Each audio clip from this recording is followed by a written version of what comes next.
અમદાવાદ જેવા સ્માર્ટ સિટીમાં દર્દીનો મફત ઇલાજ કરનાર ડોક્ટર મળી શકે ખરી? કેમ ન હોઈ શકે?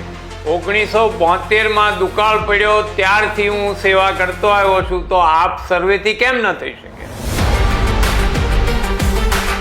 કયા કયા પ્રકારની સારવાર અમદાવાદમાં મફત મળે છે? કાન, નાક, ગળા અને બેરામૂંગા બાળકોને લગતી બધી જ સેવા સરકારની ગ્રાન્ટ વિના મફતમાં હોસ્પિટલ ચલાવવી શક્ય છે? લોકો સામેથી પૂછે છે કે સાહેબ મારે દાન કરવું છે. સર, તમારી પાસે કઈ જાદુઈ પેટી છે કે જ્યાં રૂપિયા ખૂટતા જ નથી? મારી પ્રતિજ્ઞા છે દાન કોઈની પાસે માંગવું નહીં. અને આ પેટીમાં કોણ કેટલા મૂકે છે એ મેં કોઈ દિવસ જોયું નથી.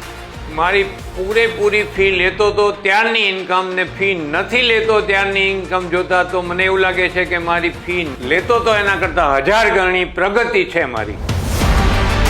મફતમાં સેવા કાર્ય કરતા ડોક્ટર માનસેતાનું મનોરથ શું છે?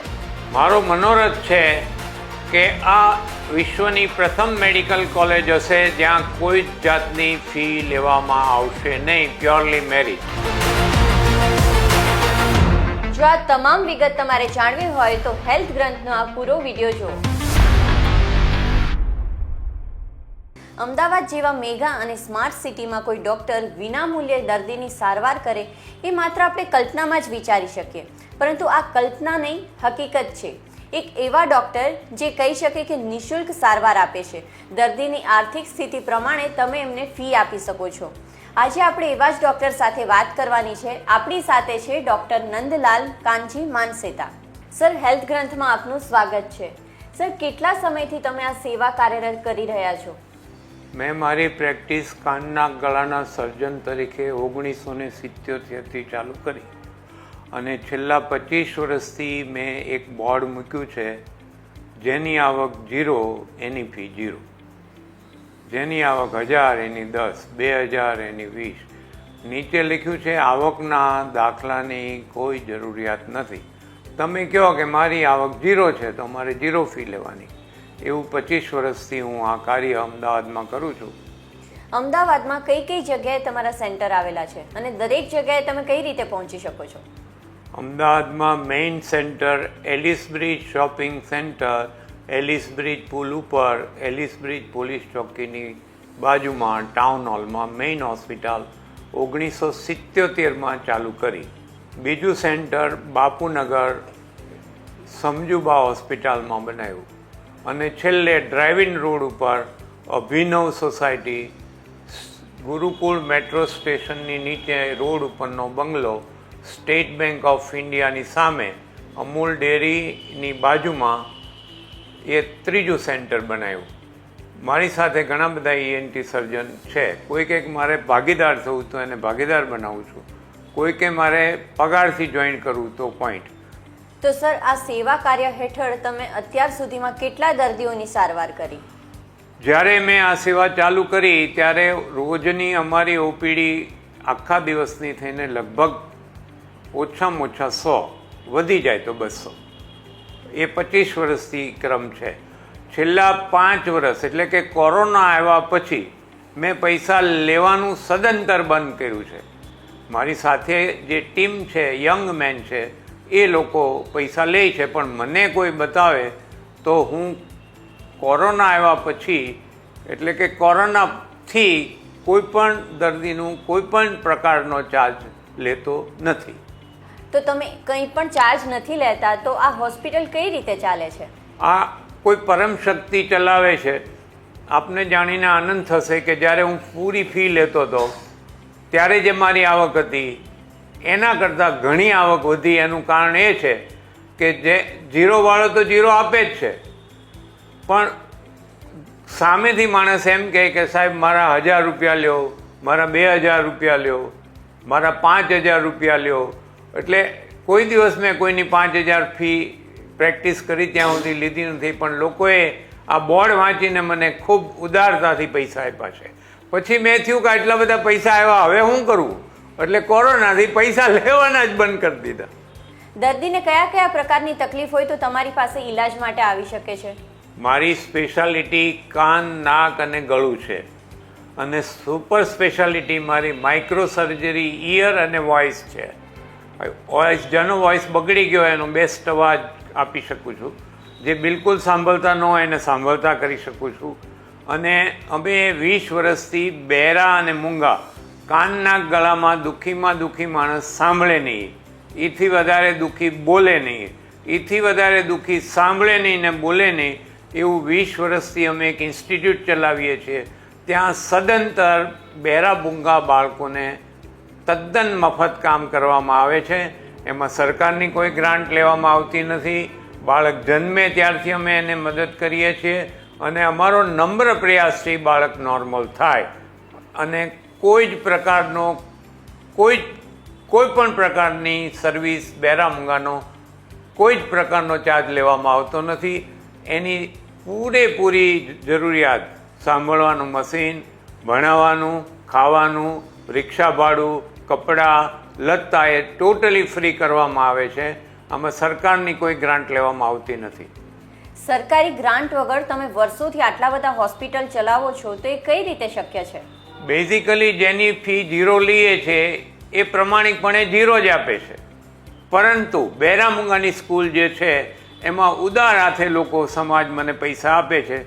દુનિયાની શ્રેષ્ઠ બહેરા મૂંગાની સ્કૂલ બનાવવાનો નમ્ર પ્રયાસ કર્યો છે. 100 બાળક બહેરા મૂંગા લ્યો તો 65 ભણ્યા વગરના, એટેન્ડ કર્યા વગરના છે. નવી ટેકનોલોજી એવી બનાવી છે કોરોના પછી કે બાળકને અમે એના ઘરે ભણાવશું. 33 ડિસ્ટ્રિક્ટ છે, એમાં 16 ડિસ્ટ્રિક્ટ એવી છે એમાં એક પણ બાળકને ભણાવવાની સગવડતા નથી. 257 તાલુકા છે, એમાં 30 જ સ્કૂલ છે. હવે જે નવી ટેકનોલોજી છે એ ટેકનોલોજીથી 50 વર્ષ પછી બી નોર્મલ સ્કૂલ ન થાય એ ગામડાની અંદર એ બાળક બહેરા મૂંગા બાળકને અમે અહીંથી સદંતર ફ્રી ભણાવશું. અત્યાર સુધી મને 50 વર્ષના મારા કાર્યકાળમાં પૈસાની જરૂરિયાતની શોર્ટેજ પડી નથી, પણ મને જો શોર્ટેજ હોય તો એક સારા માણસની શોર્ટેજ છે. પૈસા તો લક્ષ્મીજી પધારે જ છે. સર, તમે સારા માણસની શોર્ટેજની વાત કરી તો એ કયા પ્રકારના માણસની શોર્ટેજ છે? જો અમે હેલ્થ ગ્રંથના વિડીયો દ્વારા તમારી મદદ કરી શકીએ તો. આપણે ઈચ્છીએ, કાલે જ જલારામ જયંતિ ગઈ. જલારામ બાપા એમ કીધું, રામ નામ મેં લીન હે દેખત સબ મેં રામ. દરેક માણસ જે કોઈ ધર્મ પાળે, જૈન હોય તો જૈન, હિન્દુ હોય તો હિન્દુ, મુસ્લિમ હોય તો મુસ્લિમ, ક્રિશ્ચન હોય તો ક્રિશ્ચન, જે કોઈ ધર્મ પોતાનો પાળતા હોય એના જે શ્રેષ્ઠ એના ભગવાન હોય એ સામા માણસ એટલે જેની સાથે એ કામ કરે એમાં એના દર્શન થાય એટલે આખી દુનિયા શાંત થઈ જાય.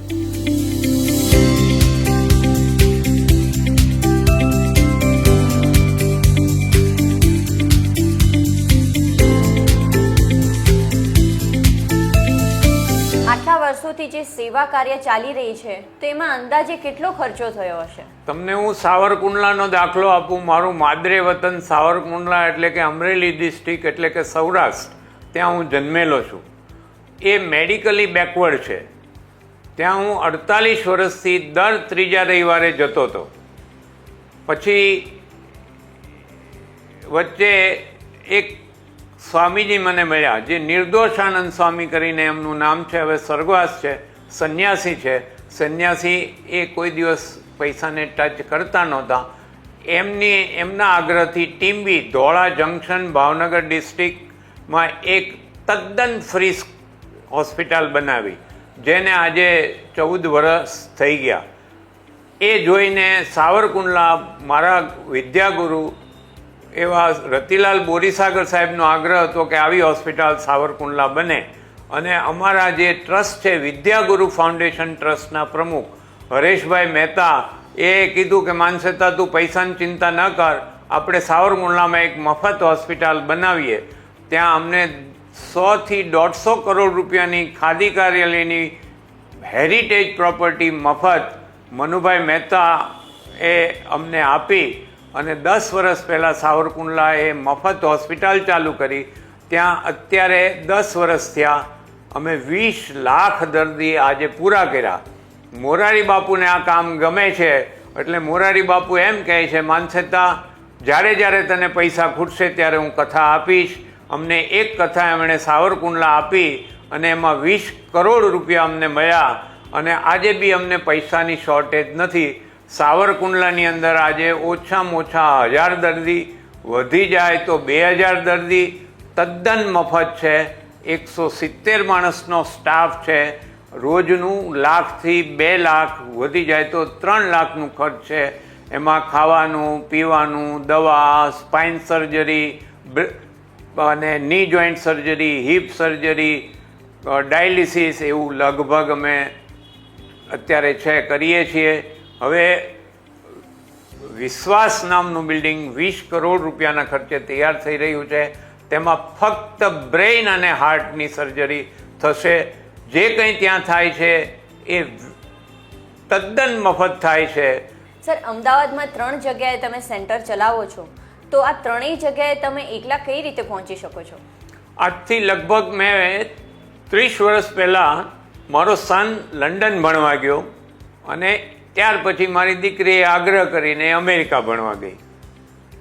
એટલે મેં વિચાર્યું કે એક દીકરો લંડન છે, દીકરી અમેરિકા છે, એ લોકો તો આવવાના જ નહીં, કારણ કે બિઝી છે, યંગ છે. એની ઉંમરે હું એટલો બધો બિઝી હતો કે હું બી મારા મા બાપનું એટલું બધું ધ્યાન નહોતો. મેં પ્રયત્ન ખૂબ કરેલા કે મારી સાથે રાખવું ને, એટલે એ લોકો અહીંયા આવશે નહીં એટલે મેં ફૂલ ટાઈમ ENT સર્જનો રાખવાના ચાલુ કર્યા. એટલે ફૂલ ટાઈમ ENT સર્જનો મારી સાથે રહે અને એક બાપુનગરમાં જોવે, એક એલિસ બ્રિજ જોવે, એક ડ્રાઇવિંગ જોવે અને જ્યાં જ્યાં જરૂર પડે ત્યાં રોટેશનમાં હું બી જોઉં. રોજના અમે 10-15 ઓપરેશનો કરીએ. રોજના અમે 100, ઓછામાં ઓછા 200 પેશન્ટ જોઈએ, પણ અમારી બહુ મોટી ટીમ હતી. સર, કન્સલ્ટિંગની ફીની તો તમે વાત કરી, પણ આ કન્સલ્ટિંગ કર્યા બાદ જો કોઈ પણ દર્દીને ઓપરેશનની જરૂર હોય તો શું એનો ચાર્જ તમે લ્યો છો ખરી? બેઝિકલી કોરોના આવ્યા પછી મેં પોતે સર્જરી કરવાની બંધ કરી દીધી છે. કારણ કે કોરોનાથી જે રીતે ઘણા બધા ડાક્ટરો કોરોનાને હિસાબે મેર્યા, કારણ કે લોકો છુપાવતા હતા અને સર્જન 3 કલાક 4 કલાક એની સર્જરી કરે એટલે ઓટોમેટિક એને કોરોના થાય અને ઘણા બધા ડાક્ટરોએ ગુમાવ્યા. એનું મને દુઃખ છે. ત્યારથી મેં નક્કી કર્યું કે કોઈની સર્જરી કરવી નહીં. હવે તો વાત થઈ કે ફી તો લીધા વગર હું જોઉં છું, તો કોઈની પાસે પૈસા નથી તો શું થાય? એટલે બને ત્યાં સુધી એને પૂછીએ કે ભાઈ અમારી ફી માનો કે 10,000 છે, 5,000 છે, 50,000 છે, તું કેટલા આપીશ? તો કે હું 1,000 આપીશ. તો 1,000માં અમે કરી આપીએ. દર્દીની ઈચ્છા મુજબ, એટલે કે દર્દી પોતાની ફી જાતે જ નક્કી કરે એવું કહી શકાય? બેઝિકલી આમાં હવે અત્યારની 50 વર્ષ પહેલાં ઇન્શ્યોર્ડ પેશન્ટો બહુ જ ઓછા હતા. અત્યારે ઇન્સ્યોરન્સ ઘણા બધાની પાસે હોય છે. એટલે જેની પાસે ઇન્સ્યોરન્સ હોય છે એ કહે છે કે સાહેબ અમારે ઇન્સ્યોરન્સ છે. એટલે અમે એમ કહીએ છીએ કે તમને ઇન્સ્યોરન્સ મળે તો અમને પૈસા આપજો, ઓછા મળે તો ઓછા આપજો. હવે બાકી રહી જે લોકોની પાસે ઇન્સ્યોરન્સ નથી અને જેને કમ્પલસરી ઓપરેશન છે અને છતાં પૈસા નથી, તો માનવતાની દ્રષ્ટિએ એ મને 1 રૂપિયો આપે તો 1 રૂપિયામાં બી અમે એનું ઓપરેશન કરી આપીએ છીએ. સર, તમે શૂન્યથી શરૂઆત કરીને અહીંયા સુધી પહોંચ્યા છો. હવે આગળ બીજી શું અપેક્ષા છે? બીજું શું નવું કરવું છે? અત્યારે મેડિકલ પ્રોફેશન્સ, હું honorary professor Vadilal municipal medical કોલેજમાં હતો. મેં 100 રૂપિયામાં મારા સવારના 9થી 12, 1, 2 વાગ્યા સુધી શારદાબેન હોસ્પિટલમાં MBBS છોકરાઓને, સ્ટુડન્ટને ભણાવ્યા. MS ENT મારી નીચે થયેલા.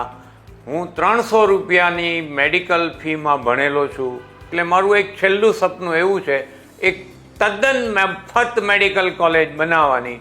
એમાં ફક્ત અને ફક્ત મેરિટ, ટકા જોવે અને બીજી એના મા બાપ ગરીબમાં ગરીબ સ્થિતિમાં હોવા જોઈએ કે જે એની પાસે ફી જ હોય, ભરી શકે એવાનો હોય, પણ એનો બાળક 100માંથી 100 આવે, મેરિટમાં હોય. એ મેરિટમાં આવે પછી કહેશે ફી આપો, તો ફી તો છે જ નહીં. એટલે એવા બાળકની મારે મેડિકલ કોલેજ બનાવી છે અને એ પ્યોરલી મેરિડ અને એનો હું દાખલો કૃષ્ણ અને સુદામા પૂરતો આપું છું. સર, આપની હોસ્પિટલમાં એક પેટી રાખવામાં આવી છે, તો આ પેટીનું શું કામ? બેઝિકલી મેં કોરોનાથી નક્કી કર્યું કે કોઈનો ચાર્જ લેવો નહીં.